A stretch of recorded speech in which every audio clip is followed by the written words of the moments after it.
Fala pessoal, como é que estão as coisas? Mais uma aula de nomenclatura do judô. E para ser sincero, agora a primeira nós vamos entrar no treino do judô mesmo. Agora nós vamos entrar no judô de verdade. Pegamos a história, entendemos um pouco das. Falamos, entendemos mais ou menos, né? Como é que. Das grafias em japonês. Depois falamos um pouquinho de pronúncia. Aqui já é um negócio mais que a gente precisa ficar ligado. Tentar se corrigir, tentar melhorar, evoluir a cada dia.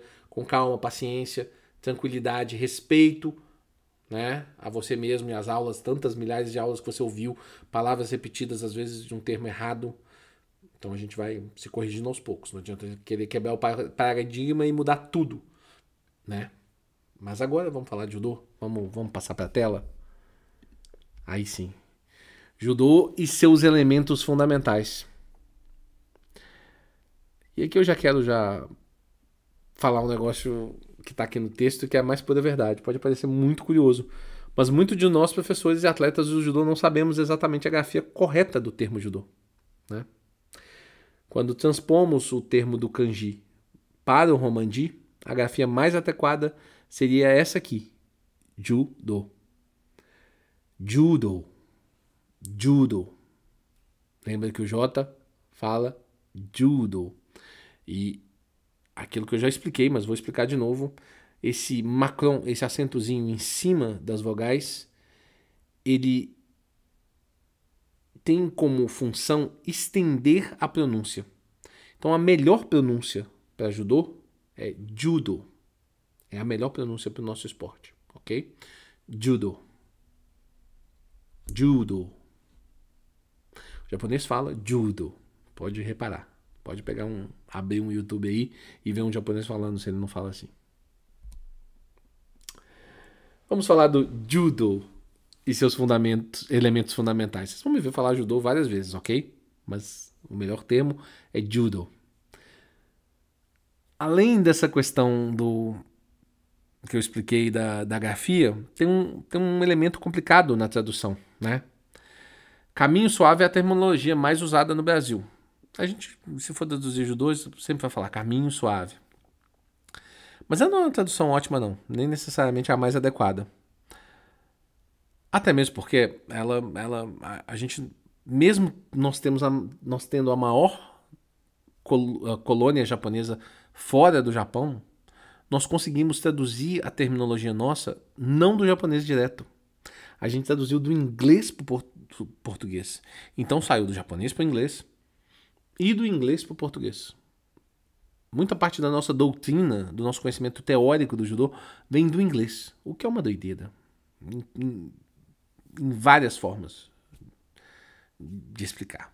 Mas vamos lá. Do é o caminho que tem um sentido muito forte de propósito, de objetivo. Caminho é o que trilhamos.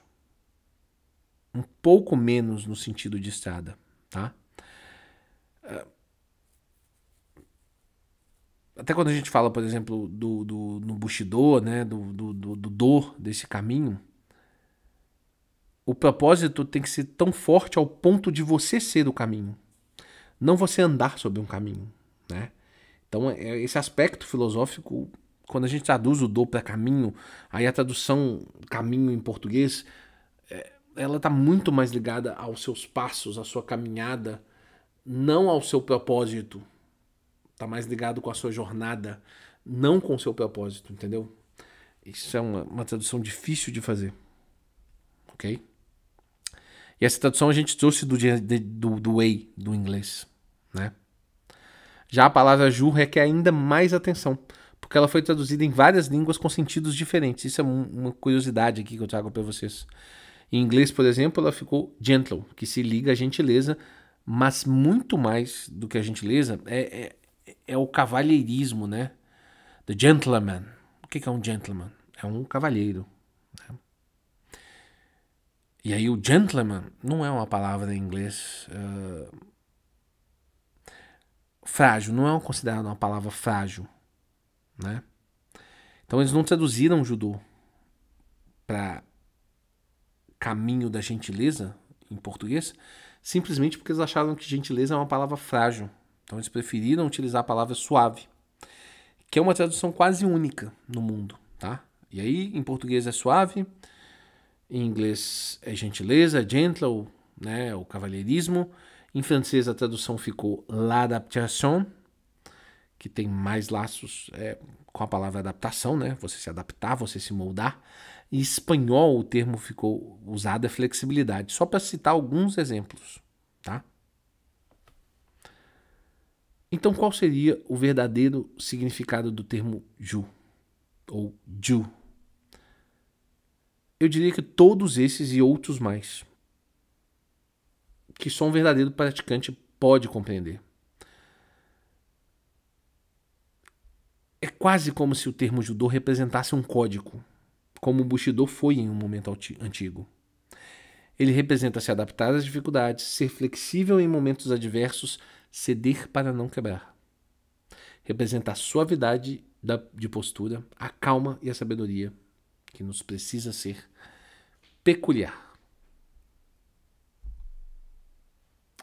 Falando dos fundamentos, dos elementos fundamentais do judô, mais especificamente aos dois princípios fundamentais.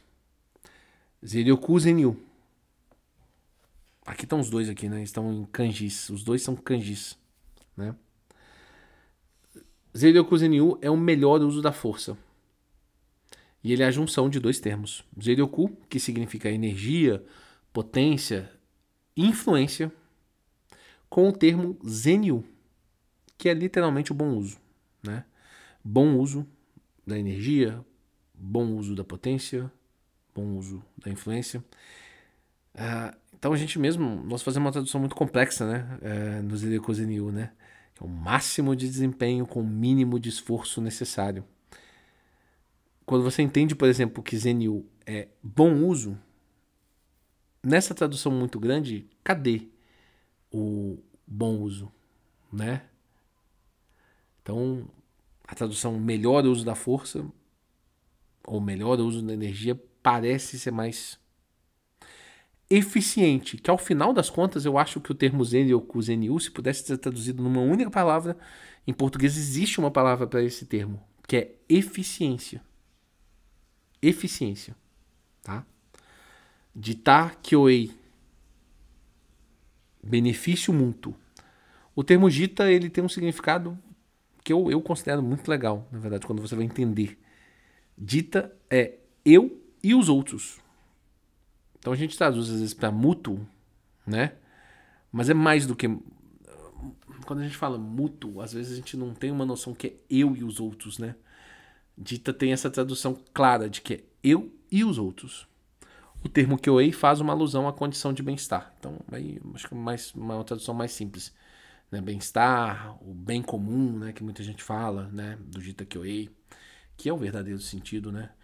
Mas desse benefício mútuo. Os dois princípios do Judô, ou do Judo, são também princípios filosóficos, o que acaba por dificultar um pouco a tradução literal, né? Bom, eu acho que ficou claro aqui que agora nós estamos de fato entrando no termo nomenclatura do judô. E já abordamos dois temas que parecem muito simples, que acho que todos vocês já faixas pretas avançados sabiam, mas talvez não com essa complexidade de conhecimento. Vamos seguir agora para os termos. Ali a gente já, se tiver uma prévia aí, que nós vamos entrar e abordar os termos de Wasa, os termos de Tachiwasa, os termos de Sutemiwasa, os termos de Newasa. Nós vamos abordando cada um deles e passando algumas curiosidades para vocês. Até a próxima aula. Tamo junto.